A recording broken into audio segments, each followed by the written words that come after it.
আজ আপনাদের শোনাব বনি ইসরায়েলের যুগের এমনই এক লোমহর্ষক ঘটনা, যেখানে একটি খুন, একটি লাশ এবং একটি গাভী একই সুতোয় গেথে তৈরি করেছিল এক মহাকাব্যিক রহস্য।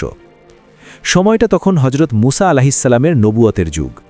বনি ইসরায়েলের জনবসতি তখন বেশ সমৃদ্ধ। সেই জনপদে বাস করতেন এক অত্যন্ত বিত্তশালী ও প্রবীণ ব্যক্তি, নাম ছিল তার আমিল। আল্লাহ তাকে অগাধ ধন সম্পদ দিয়েছিলেন, কিন্তু কোনো সন্তান দেননি। তার এই বিপুল সম্পত্তির একমাত্র ওয়ারিস ছিল তার আপন ভাতিজা। এই ভাতিজা ছিল চরম দুনিয়া লোভী এবং অধৈর্য। চাচার মৃত্যুর পর সে সব সম্পত্তির মালিক হবে, এটা ছিল নিশ্চিত। কিন্তু শয়তানের প্ররোচনায় তার মনে হল চাচার স্বাভাবিক মৃত্যুর জন্য অপেক্ষা করা মানে অনেক দেরি হয়ে যাওয়া। লোভ মানুষকে বিবেককে অন্ধ করে দেয়, আর ঠিক সেটাই ঘটল। এক গভীর অন্ধকার রাতে যখন পুরো শহর ঘুমে আচ্ছন্ন, ভাতিজা তার চাচার ঘরে প্রবেশ করল। হাতে ছিল ধারালো এক খঞ্জর। কোনো মায়া, কোনো রক্তের টান তাকে আটকাতে পারল না। নিষ্ঠুরভাবে সে হত্যা করল নিজের পিতৃতুল্য চাচাকে। কিন্তু তার পরিকল্পনা ছিল আরও ভয়ঙ্কর। সে কেবল চাচাকে হত্যা করেই ক্ষান্ত হল না, রাতের আধারেই লাশটি টেনে নিয়ে গেল শহরের অপর প্রান্তে। সেখানে ভিন্ন একটি গোত্রের বা বংশের লোকজনের বসবাস ছিল। সে লাশটি ফেলে দিল ঠিক তাদের বাড়ির দরজার সামনে।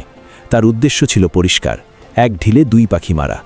প্রথমত চাচার সম্পত্তির মালিক হওয়া, আর দ্বিতীয়ত ওই গোত্রের ওপর হত্যার দায় চাপিয়ে তাদের কাছ থেকে বিশাল অঙ্কের রক্তপণ বা ব্লাড মানি আদায় করা। পরদিন ভোরেই যখন সূর্য উঠল, চারদিকে শোরগোল পড়ে গেল।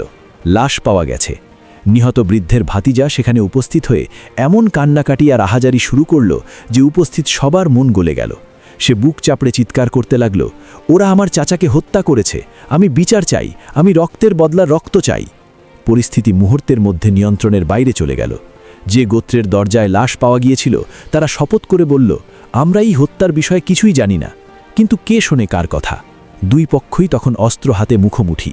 তলোয়ালের ঝনঝনানি আর যুদ্ধের হুঙ্কারে বাতাস ভারী হয়ে উঠল। বনি ইসরায়েল তখন গৃহযুদ্ধের একদম দ্বারপ্রান্তে। ভাইয়ের রক্তে ভাই হাত রাঙাতে প্রস্তুত। ঠিক সেই চরম উত্তেজনার মুহূর্তে ভিড়ের মধ্য থেকে একজন জ্ঞানী ব্যক্তি চিৎকার করে উঠলেন, তোমরা কি করছো? তোমরা কেন নিজেদের ধ্বংস করছো? তোমাদের মাঝে তো আল্লাহর নবী মুসা আলাইহিসসালাম আছেন, চলো তার কাছে যাই। তিনি আল্লাহর কাছ থেকে জেনে আমাদের সঠিক ফয়সালা দেবেন। উত্তপ্ত জনতা শান্ত হল। লাশ নিয়ে সবাই ছুটল মুসা আলাইহিসসালামের দরবারে। মুসা সব শুনলেন। ঘটনাটি অত্যন্ত জটিল। কোনো প্রত্যক্ষদর্শী নেই, কোনো প্রমাণ নেই।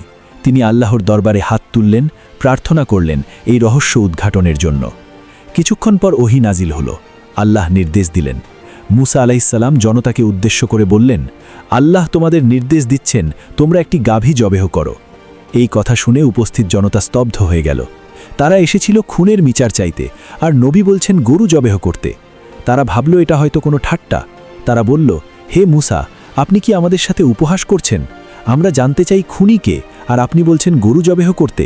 মুসা আলাইহিসসালাম গম্ভীর স্বরে বললেন, আমি আল্লাহর কাছে আশ্রয় চাই যেন আমি মূর্খদের অন্তর্ভুক্ত না হই।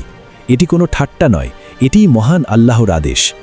আসলে আল্লাহ চেয়েছিলেন তাদের ঈমান পরীক্ষা করতে এবং হত্যাকারীকে এক অলৌকিক উপায়ে চিহ্নিত করতে। যদি তারা ওই মুহূর্তে যে কোনো একটি সাধারণ গাভী জবেহ করত, আল্লাহর আদেশ পালন হয়ে যেত। কিন্তু বনি ইসরায়েলের স্বভাব ছিল টালবাহানা করা এবং অতিরিক্ত প্রশ্ন করা। তারা বিষয়টিকে জটিল করে তুলল। তারা প্রশ্ন করল, আমাদের প্রভুর কাছে জেনে দিন গাভীটি কেমন হবে।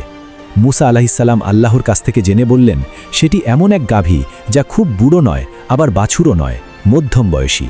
তারা আবার প্রশ্ন করল, তার রং কি হবে? উত্তর এলো গাঢ় হলুদ বর্ণের, যা দেখলে দর্শকের চোখ জুড়িয়ে যায়।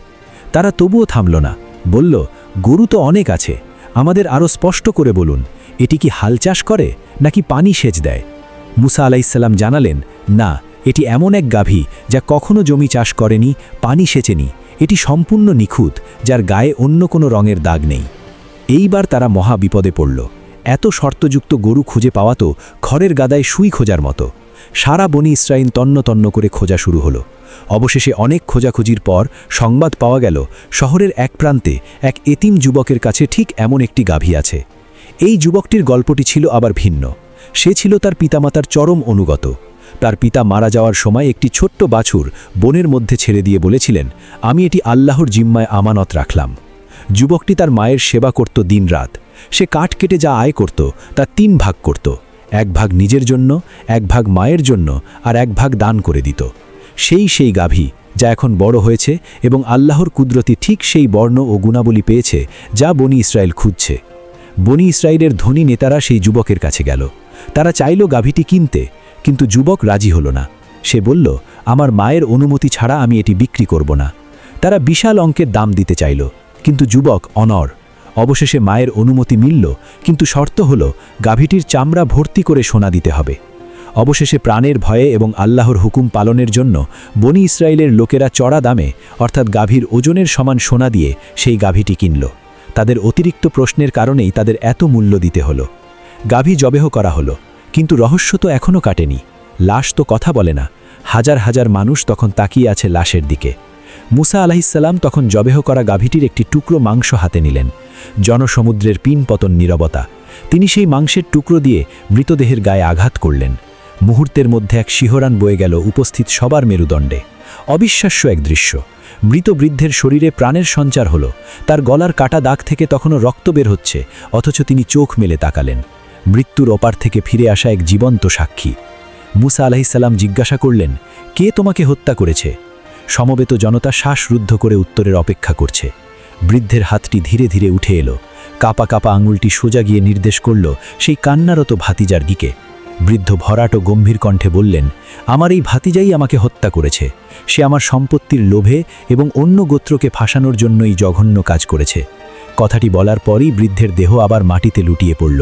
তিনি আবার মৃত। ভাতিজার মুখ ভয়ে সাদা হয়ে গেল। তার সাজানো নাটক মুহূর্তেই ধূলিসাৎ। জনতা ক্রোধে ফেটে পড়ল। বনি ইসরায়েল দেখল এক অলৌকিক মোজেজা। আল্লাহ কিভাবে মৃতকে জীবিত করতে পারেন এবং গোপন সত্যকে প্রকাশ করতে পারেন তা তাদের চোখের সামনে প্রমাণিত হল। সেই লোভী ভাতিজার মৃত্যুদণ্ড কার্যকর করা হলো। সে সম্পত্তিও পেল না, উল্টে প্রাণ হারালো। অন্যদিকে যে যুবকটি তার মায়ের সেবা করেছিল এবং আল্লাহর আদেশের ওপর প্রশ্ন না কুলে তা মেনে নেয়, আল্লাহ তাকে দুনিয়া ও আখেরাতে উত্তম প্রতিদান দেন।